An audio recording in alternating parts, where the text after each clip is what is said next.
Hello and welcome to Bellwood's Bakery, the only show that focuses on the interaction between your thumbs and your taste buds. In today's adventure, we will be exploring what it means to make a Big Malasada, the signature dish of the Alola region. Like the lava cookie, this pastry is known to have the beneficial effect of curing status conditions. Let's figure out what a Big Malasada is, and if we can find a way to butcher its baking.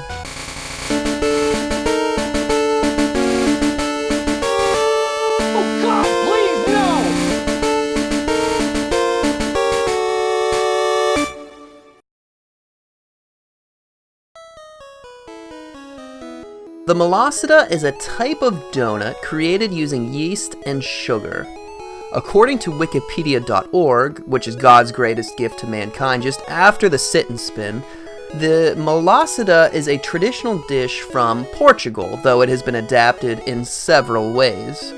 In Hawaii, the region that Alola is based on, Malasadas are commonly loaded with icing and other types of filling.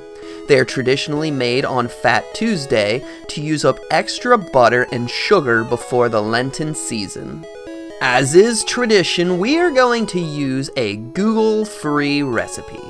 For this recipe, we need 1 packet of active dry yeast, 1 tablespoon of sugar, 1/3 cup of water, 8 cups all-purpose flour, 1/2 cup sugar, 1 teaspoon of salt, 2 cups of scalded milk, 1/2 cup butter melted, 8 large beaten eggs, and some oil for frying.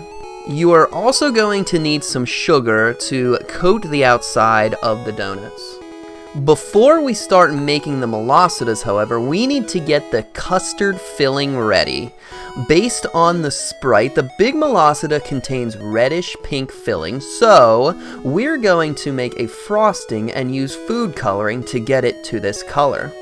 According to the FDA, red food dye is linked to hyperactivity, so I'm thinking after I eat one of these bad boys, I'll be a bit more productive in my life. This used to have a print on it. For this custard, you're going to need 1.5 cups of whole milk, 1/2 cup granulated sugar, 1/4 cup cake flour, 1/2 teaspoon kosher salt, 4 egg yolks, 1 teaspoon of vanilla extract, and 6 tablespoons of heavy whipping cream.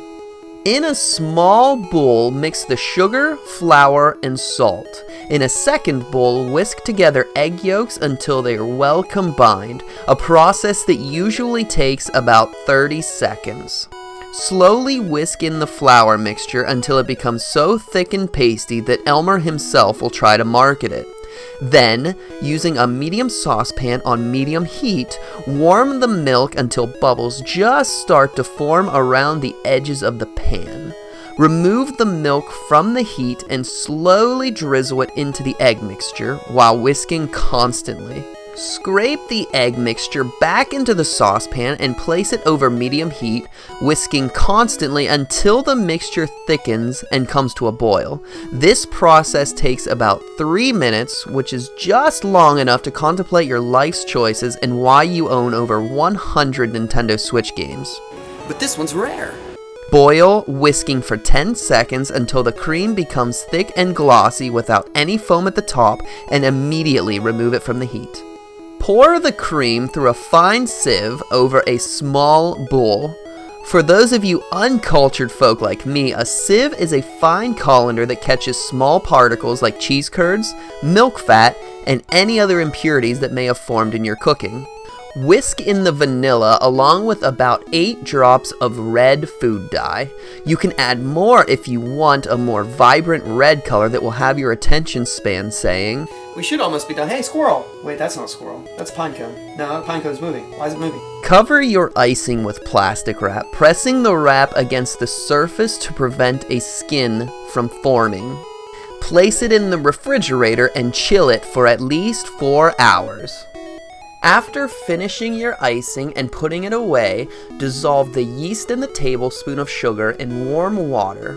In a second large bowl, mix the flour, sugar, and salt. Form a well and add the butter, milk, eggs and yeast mixture to the dry ingredients and beat thoroughly. When you get to this step, the dough may be sticky and hard to work with. To manage this, a bit of flour can be placed onto your hands to make the process a bit easier. Once you've finished combining the dough, cover it and let it rise until it doubles in size. This process should take about an hour and a half to complete. Once the dough has risen, get the oil ready and heat it to approximately 350 degrees. While the oil starts to heat, form the dough into round balls about 2 inches in diameter and flatten them. Ideally, the flattened circle should be about 1/4 of an inch thick, and this is to help the pastry cook the whole way through. It is crucial that the dough is thin, as it will not cook properly if it is too thick. Regardless of how thin you make the malasadas, they will expand significantly. The pastries have finished cooking when they reach a dark brown color. While they may look burned or charred, the insides are warm and fluffy, which is exactly the texture that you're looking for in a malasada. Pull them out of the oil using a pair of metal tongs and dry them on paper towels. Finally, sprinkle sugar onto the donuts and allow them to cool. Now that your donuts are done and your icing is chilled, it's time to combine the two. Using a small knife, cut a small hole into the donut. Move the knife around the inside of the donut, making a cavity for the custard. Retrieve your icing from the refrigerator and remove the plastic wrap. Get the whipping cream out and, after measuring, whisk it until it forms still peaks.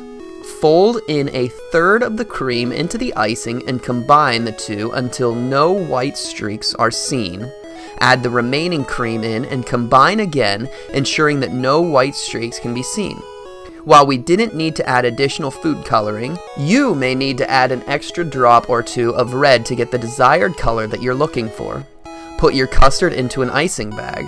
However, if you're cheap like me, it's possible to use a Ziploc bag for this.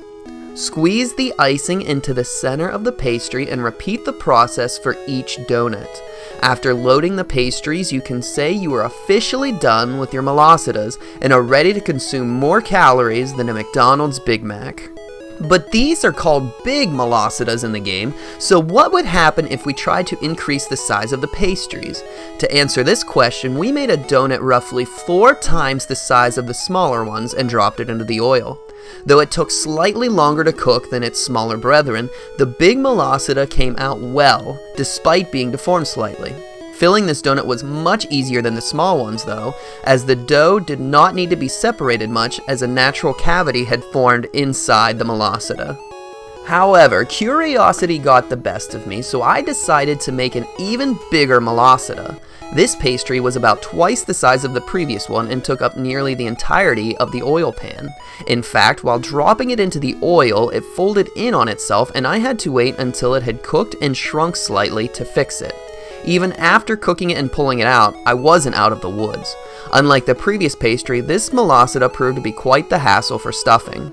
In fact, I had to cut 4 separate holes into the pastry to ensure I was able to fill it evenly. But it was worth it, and I think you can appreciate the sheer magnitude of this behemoth of a malasada. So, I know what you're thinking. But Michael, what does it taste like? Well,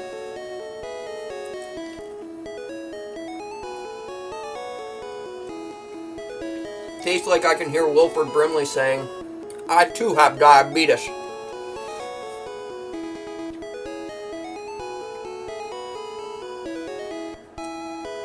They're really good, but I can't recommend you would make them for a retirement home. But if you do want to try this, I'd say start with a box of Frosted Flakes. Move your way up to a bowl of ice cream. And right before you eat this, you eat. Hey guys, thanks for watching. I hope you like what you saw. Thank you guys all for your comments on the last video. I hope you see some improvements for this video. If you're interested, I stream on Twitch 5 days a week. Link for that will be down below in the description. And thanks for watching. Hope to see you next video. See you guys.